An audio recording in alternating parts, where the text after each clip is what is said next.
दोस्तों नमस्कार। मैं उम्मीद करता हूँ, आशा करता हूँ कि आप लोगों ने पहला एपिसोड देखा होगा और उससे लाभान्वित हुए होंगे।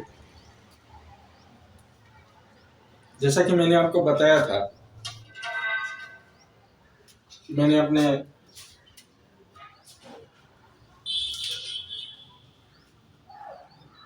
इस कार्यक्रम का नाम ब्रज स्टडी सर्किल रखा है और मैं आपको जीएस की तैयारी में मदद करूंगा। आप लोग समझ लीजिए कि मैं भी आप लोगों के साथ साथ तैयारी करूंगा।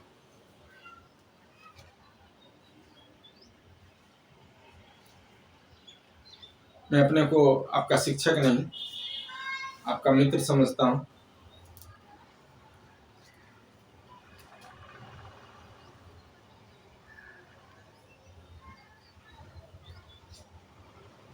मैंने पहले एपिसोड में कुछ पुस्तकों के नाम बताए थे, प्राचीन भारत से संबंधित, प्राचीन भारत के इतिहास से संबंधित। मैं उसमें ऐड करना चाहूंगा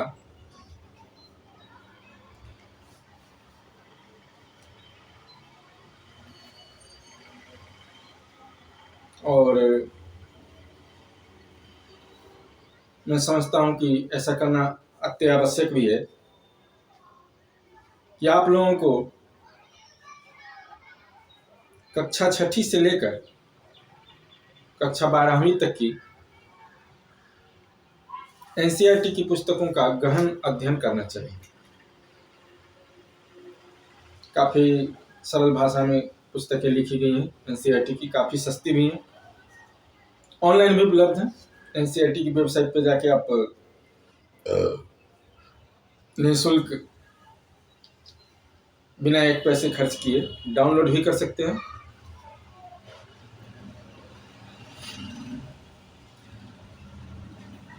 और लाभ उठा सकते हैं।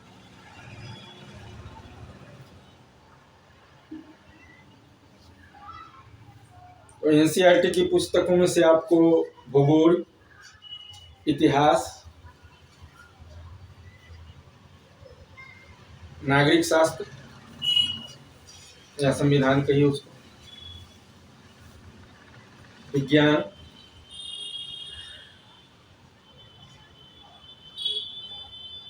और अर्थशास्त्र से संबंधित जितनी भी पुस्तकें हैं 6ठी से लेके और 12वीं तक की, उनको एक बार पढ़िए, समझिए। जहाँ समझना है तो हमसे पूछिए, हम बताएंगे।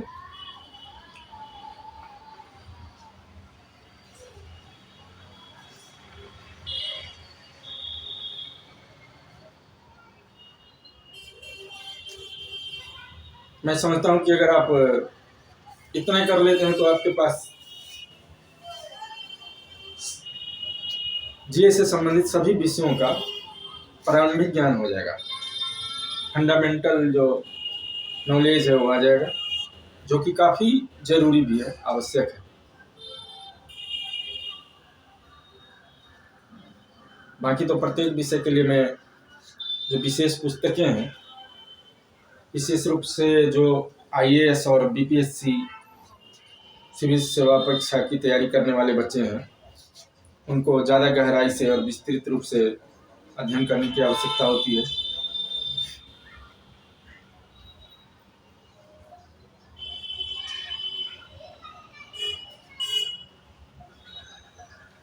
उनके लिए ज़्यादा फायदेमंद होगा। फायदेमंद तो सबके लिए होगा, उनके लिए ज़्यादा फायदेमंद होगा।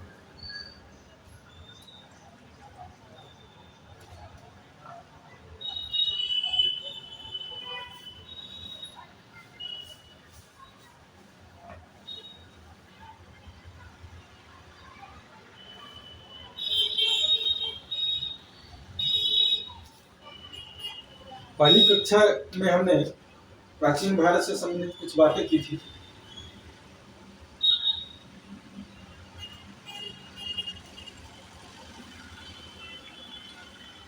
भारत के इतिहास को मोटे तौर पर 3 भागों में बांटा जाता है।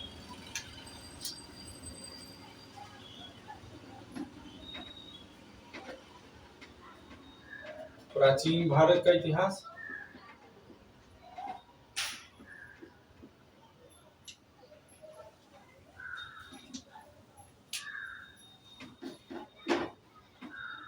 मध्यकालीन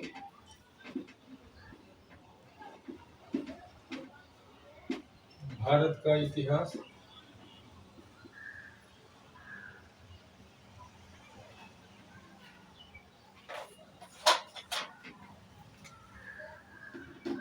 और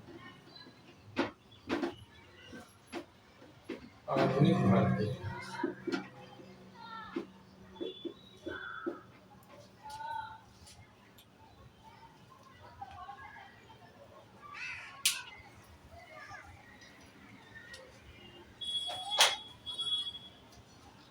इसमें प्राचीन भारत का इतिहास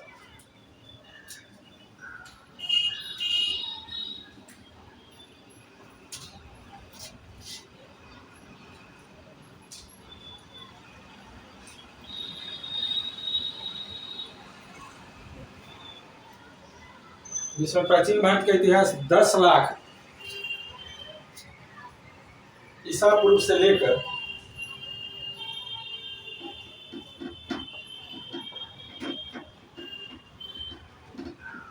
अगर भारत के इतिहास को हम कालखंड में बांटे तो प्राचीन भारत का इतिहास 10 लाख ईसा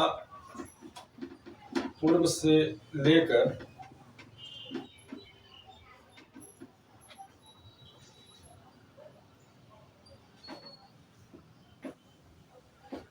1206 ईस्वी तक माना जाता है।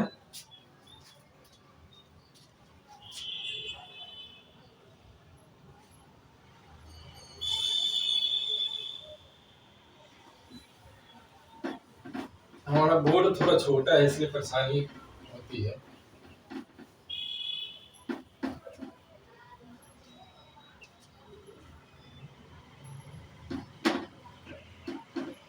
मध्यकालीन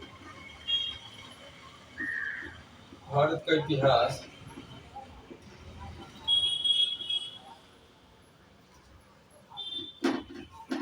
बारह सौ 6 ईस्वी से 1757 ईस्वी तक माना जाता है और आधुनिक भारत का इतिहास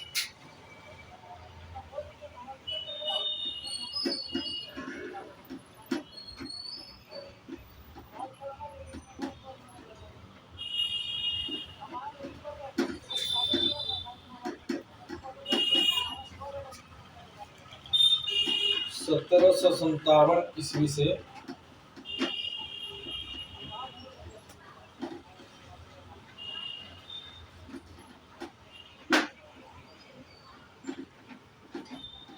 वर्तमान काल तक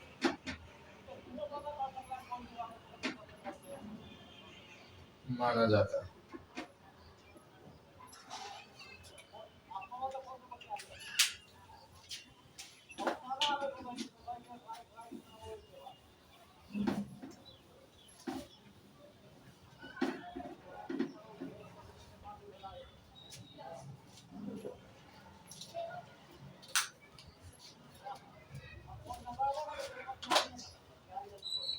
मैंने बताया था कि प्राचीन भारत या भारत का जो इतिहास है वो पाषाण काल से शुरू होता है,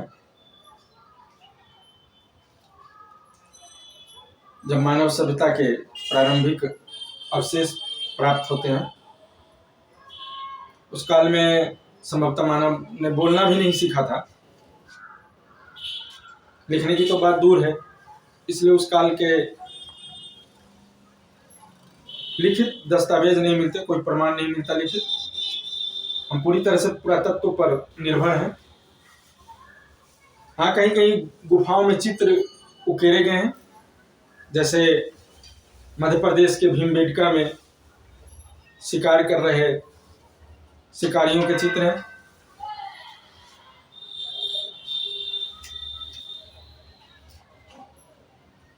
उनसे पता चलता है कि उस समय की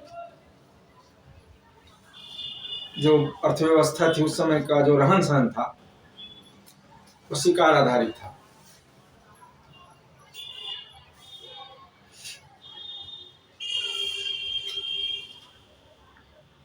बाद के काल में पत्थर के हथियार बनने लगे।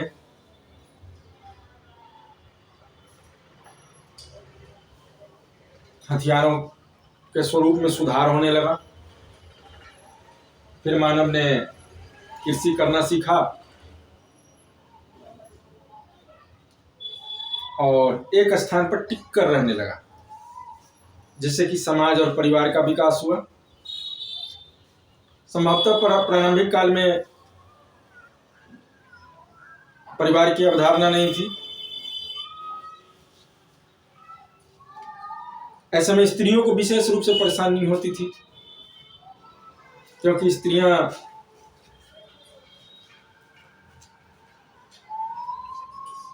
स्रष्टा होती हैं, उनको गर्भधारण करना पड़ता है बार बार, इसलिए विशेष देखभाल की जरूरत होती है।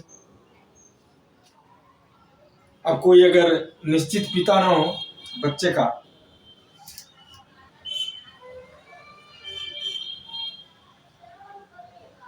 तो देखभाल में परेशानी आती होगी।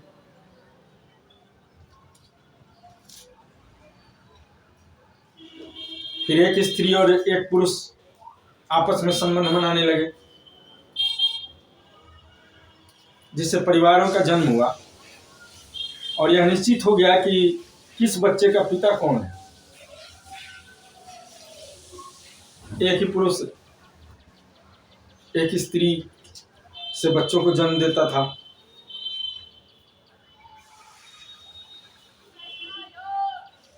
जिससे परिवार, कुल, गोत्र इत्यादि का विकास हुआ।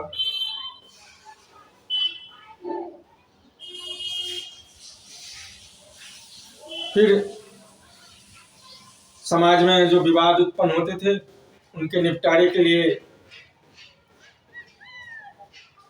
एक व्यवस्था की जरूरत आन परी महसूस होने लगी, तो शासन का विकास हुआ।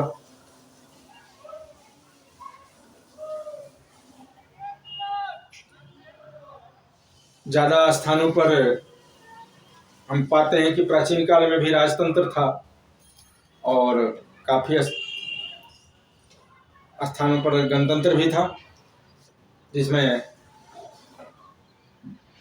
भारत और विश्व की पहला गणतंत्र जैसा माना जाता है कि वैशाली में स्थापित हुआ लिच्छवी गणतंत्र। हमारा सौभाग्य भी है कि हम वैशाली के ही रहने वाले हैं।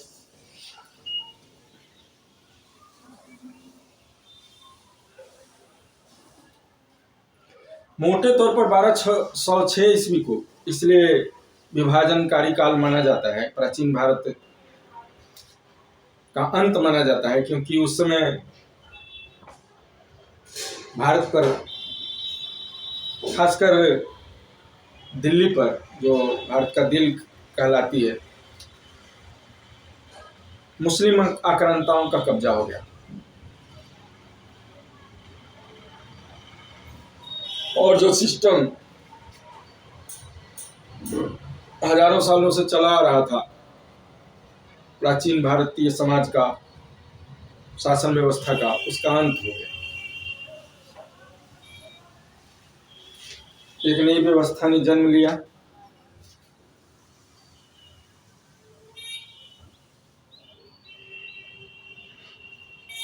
भारत में युद्ध को धर्म युद्ध कहा जाता था, कहा जाता रहा है। आपने जब रामायण और महाभारत सीरियल देखा होगा तो देखा होगा कि सूर्यास्त के बाद युद्ध बंद हो जाता था। स्त्रियों पर अत्याचार नहीं करती थी विजेता सेना। वृद्धों, बच्चों को भी संरक्षण प्राप्त था। फसलों को बर्बाद करने की मनाही थी।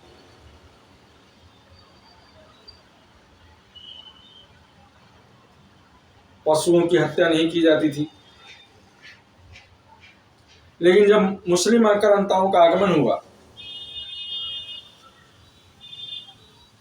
तो इन नियमों का पालन उन्होंने नहीं किया। लाखों की संख्या में स्त्रियों को बंदी बनाया गया, अरब देशों में ले जाकर बेच दिया गया, बच्चों को मारा गया, वृद्धों को मारा गया।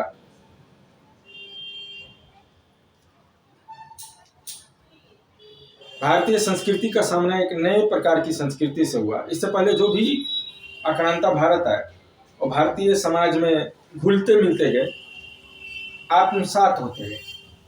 लेकिन पहली बार एक ऐसी संस्कृति का आगमन हुआ जिसने भारतीय समाज में मिलने से मना कर दिया, जिसका परिणाम अंत में भारत के विभाजन से हुआ। जैसा कि आप जानते हैं कि 1947 में भारत 3 टुकड़ों में बट गया, भारत, पाकिस्तान और बांग्लादेश। उस समय तो 2 ही टुकड़ा हुआ था, लेकिन बाद में बांग्लादेश भी 1971 में एक नया देश बन गया। फिर हम पाते हैं कि 1757 में प्लासी की लड़ाई, जो लड़ाई कम भगदड़ ज्यादा थी, प्लासी की लड़ाई के बाद भारत का यूरोपीय संस्कृति से सामना हुआ। भारत की जो शिक्षा व्यवस्था थी उस समय काफी उन्नत थी, 90% से ज्यादा साक्षरता दर थी। अंग्रेजों ने उसका विनाश कर दिया और मैकाले की नई शिक्षा पद्धति को जबरदस्ती भारत पर थोप दिया।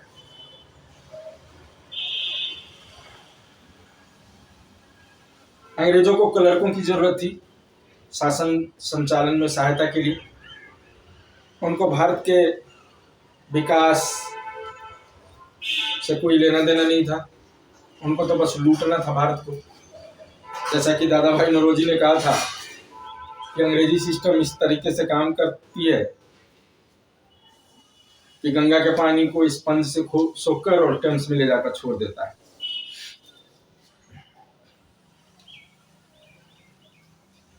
और इस तरीके से भारत को इससे लाभ भी हुआ, हानि भी हुई अंग्रेजी शासन से। भारत बाकी दुनिया से परिचित भी हुआ, नई खिड़की खुली ज्ञान की। लेकिन भारत की जो प्राचीन व्यवस्था थी, जो शिक्षा व्यवस्था थी, उसका पूरी तरह से विनाश कर दिया गया। भारतीयों में हीन भावना जानबूझकर भरी गई।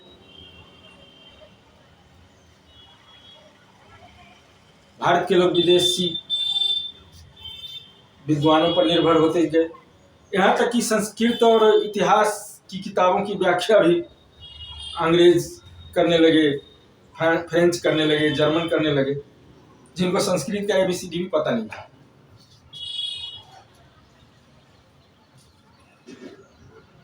आज भी जो भारत का इतिहास हम पढ़ते हैं, पढ़ाते हैं, उस पर विदेशी विद्वानों का काफी ज्यादा प्रभाव है। इस क्षेत्र में नए शोध की जरूरत भी है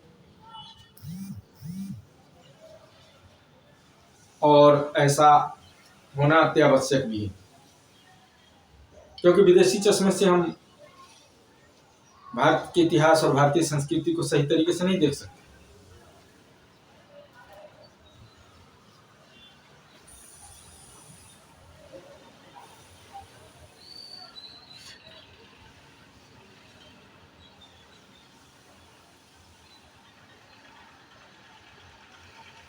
अगर हम भारतीय इतिहास के स्रोत को देखें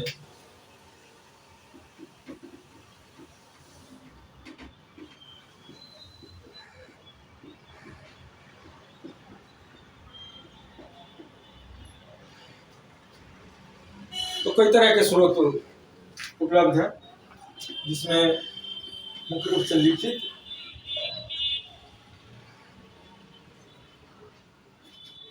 और अलिखित स्रोत आते हैं। लिखित स्रोतों में वेद, पुराण, उपनिषद, बौद्ध, जैन साहित्य और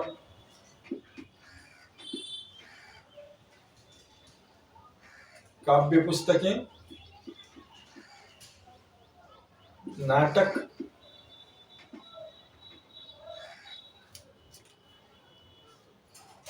भी आते हैं। चूंकि प्राचीन काल में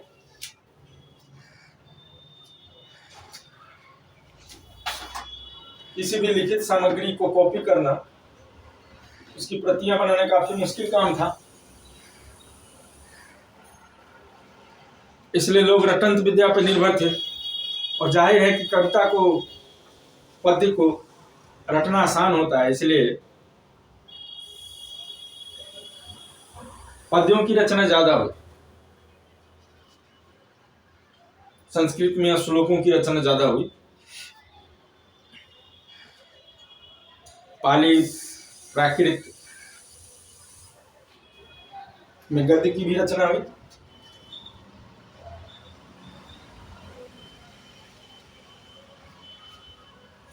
लेकिन ज्यादा जो साहित्य है उस समय का, जो लिखित प्रमाण उपलब्ध है, वो पद्यों के रूप में। वेदों को हम श्रुति भी कहते हैं।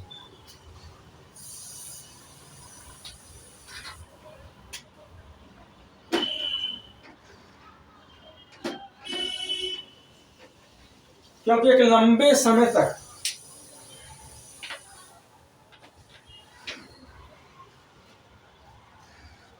वेदों को लोग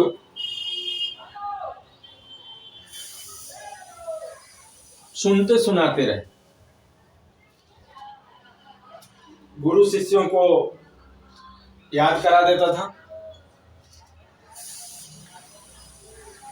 फिर जो शिष्य होता था आगे अपने शिष्यों को याद करा देता था, और इस तरीके से कई सौ वर्षों तक वेदाध्ययन होता रहा,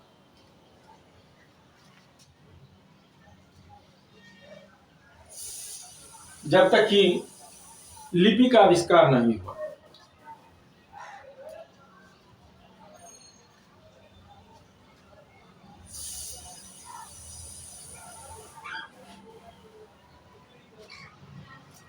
इसलिए वेदों को श्रुति कहा जाता है। बाद के वर्षों में, बाद के सदियों में तारपत्रों, भोजपत्रों,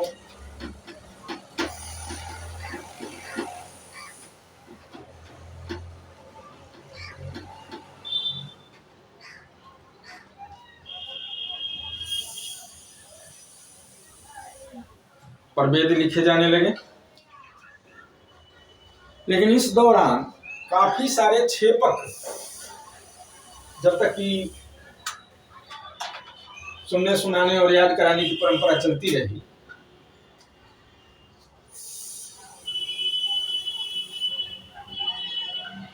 बहुत सारे छेपक वेदों में जुड़ते गए।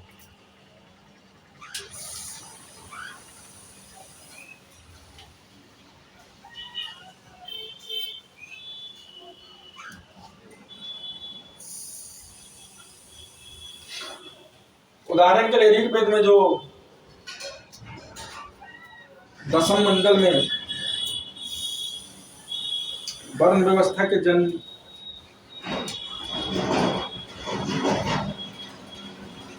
की प्रक्रिया का वर्णन किया गया है,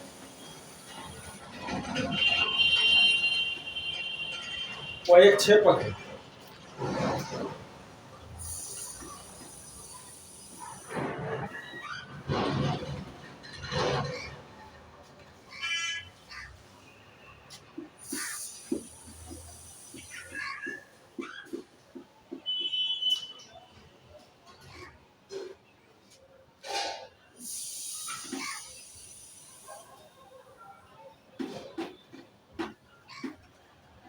वेदों के अलावा स्मृतियां,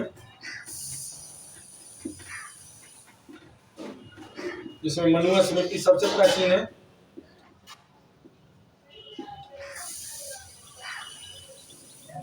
पराशर स्मृति, नारद स्मृति,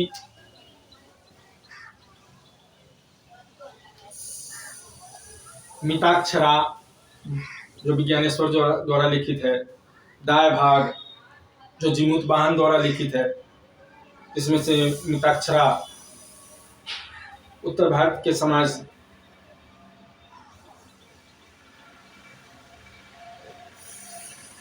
पर लागू होता है और दाय भाग दक्षिण भारत के समाज को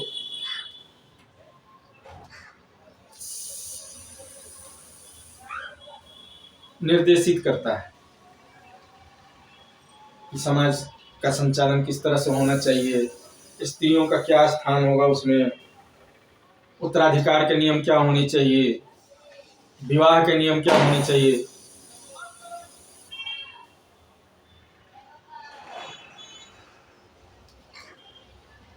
तो इस तरह स्मृतियों से भी पता चलता है कि प्राचीन भारत में लोग कैसे रहते थे, उनका समाज कैसा था।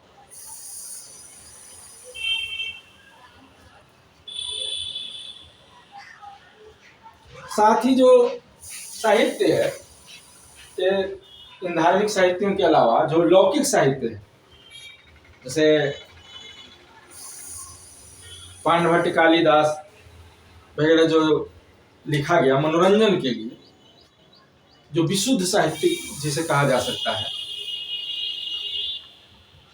उससे भी उस समय के समाज का पता चलता है, उस समय की आर्थिक गतिविधियों का पता चलता है।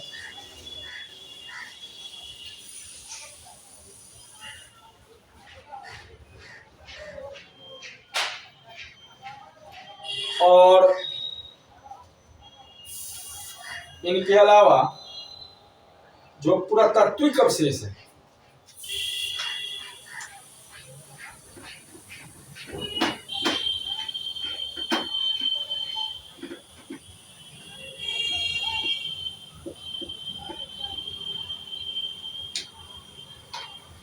जो विभिन्न पुरातत्ववेत्ताओं द्वारा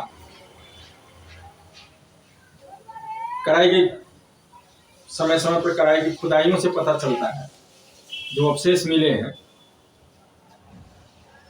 वो भी भारतीय इतिहास पर प्रकाश डालते हैं। जैसे घड़े, जिसे मृद भांड कहते हैं, भवन,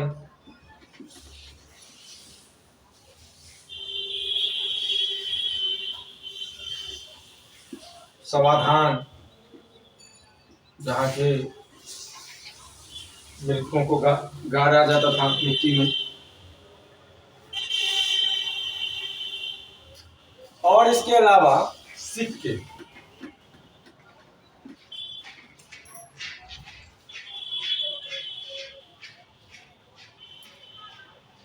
आज हम सोच भी नहीं सकते कि काफी समय तक हमारे जो पूर्वज थे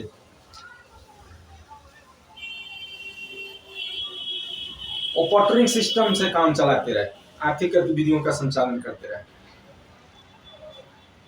अनाज दे दिया, उसके बदले में शक्कर ले लिया,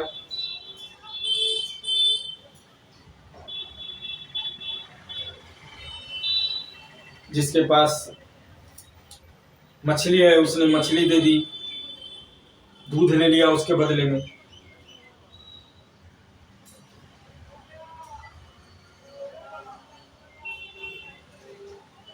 मतलब कि एक सामान देकर दूसरा सामान लोग ले लेते थे,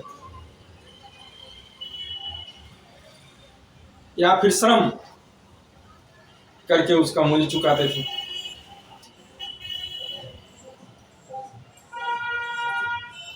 बाद के वर्षों में सिक्कों का चलन हुआ,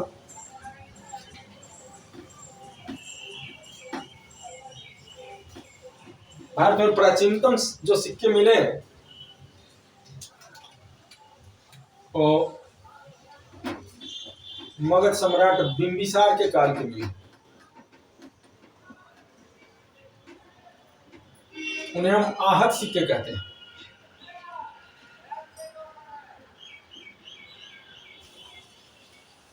उन सिक्कों के मध्य में एक छेद रहता था।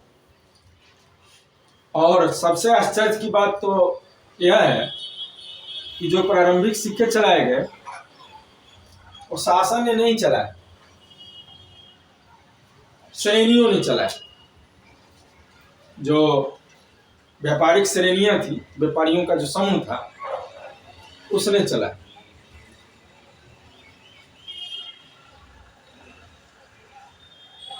प्राचीन काल में सामान की ढुलाई बैलगाड़ी, ऊंट गाड़ी, घोड़ा गाड़ी,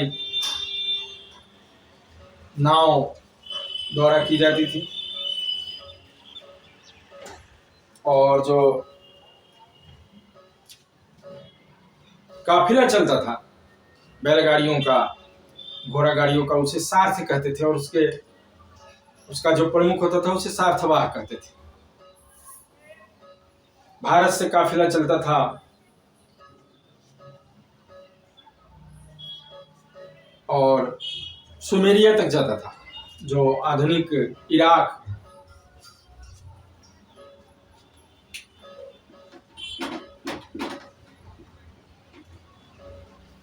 सुमेरिया का जो इतिहास है वो भारत के सिंधु घाटी सभ्यता का समकालीन है।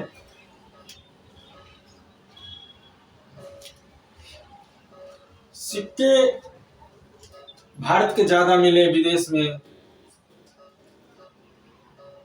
मेसोपोटामिया में, सुमेरिया में, मिस्र में, रोम में, यूनान में, या फिर विदेशी सिक्के ज्यादा मिले भारत में। इससे अंदाजा लगता है कि उस समय व्यापार संतुलन किसके पक्ष में था। आप लोग जानते हैं कि भारत को सोने की चिड़िया कहा जाता था प्राचीन काल में।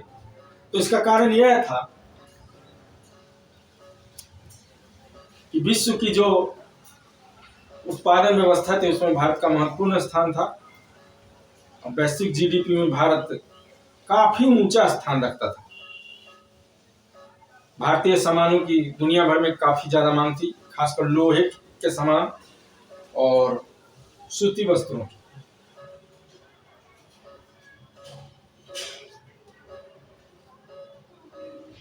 इसके अलावा मसालों के लिए भी विदेश से व्यापारी आते थे। खासकर गोल मिर्च विदेश में काफी लोकप्रिय था भारत का।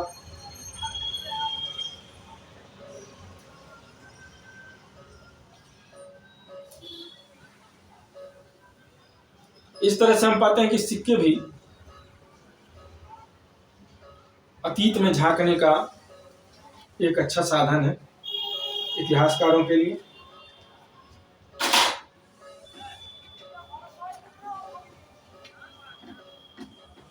इसके अलावा भारत में विदेशी यात्री आते रहे समय समय पर।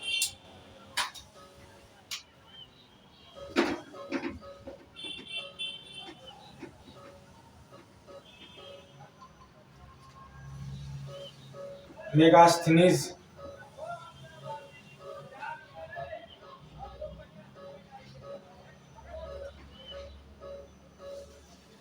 हुएनसांग,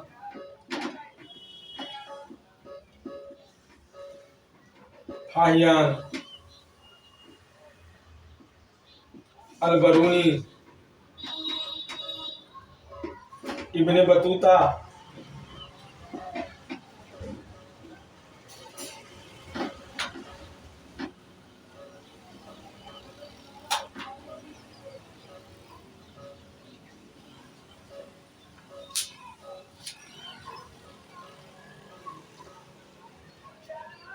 और उसके बाद यूरोपियन यात्री भी काफी संख्या में भारत आए और उन्होंने तत्कालीन समाज शासन के बारे में काफ़ी कुछ लिखा, कानून व्यवस्था की स्थिति के बारे में काफ़ी कुछ लिखा, जिससे उस समय की जानकारी हमें प्राप्त करने में काफ़ी सुविधा होती है, सहूलियत होती है। हालांकि जो विदेशी यात्री हैं उनको भारतीय समाज को समझने में काफ़ी कठिनाई हुई।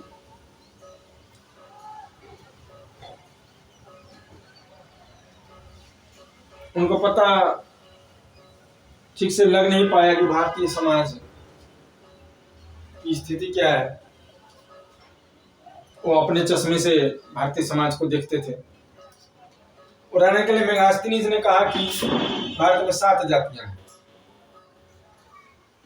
भारतीय समाज 7 जातियों में विभाजित है, जबकि ऐसा नहीं था।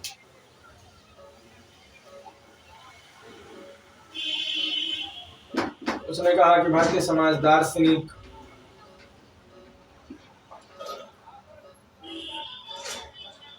किसान,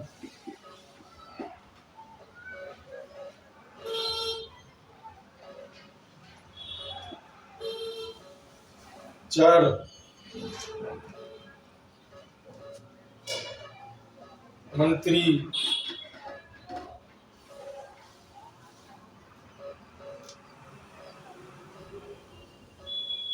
सैनिक,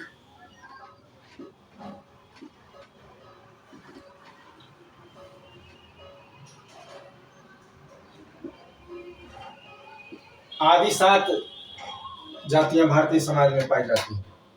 लेकिन ऐसा था नहीं।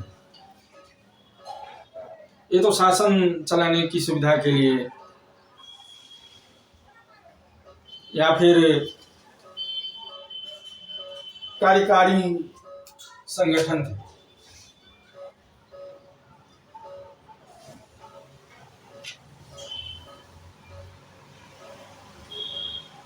हम जातियों का जन्म, वर्ण व्यवस्था का जन्म किस तरह से हुआ, इस पर भी विस्तार से बातचीत करेंगे। प्राचीन भारत में महिलाओं की स्थिति में किस तरह से बदलाव है, राजा कितना शक्तिशाली था, राजाओं पर किस तरह के नैतिक और सामाजिक अंकुश होते थे, इस पर भी विचार करेंगे, काफी विस्तार से बात करेंगे। जैसे कि राजाओं पे सभा और समिति नामक 2 संस्थाओं का नियंत्रण रहता था। कर प्रणाली क्या थी भारत की, प्राचीन भारत में कितने तरह के कर लिए जाते थे।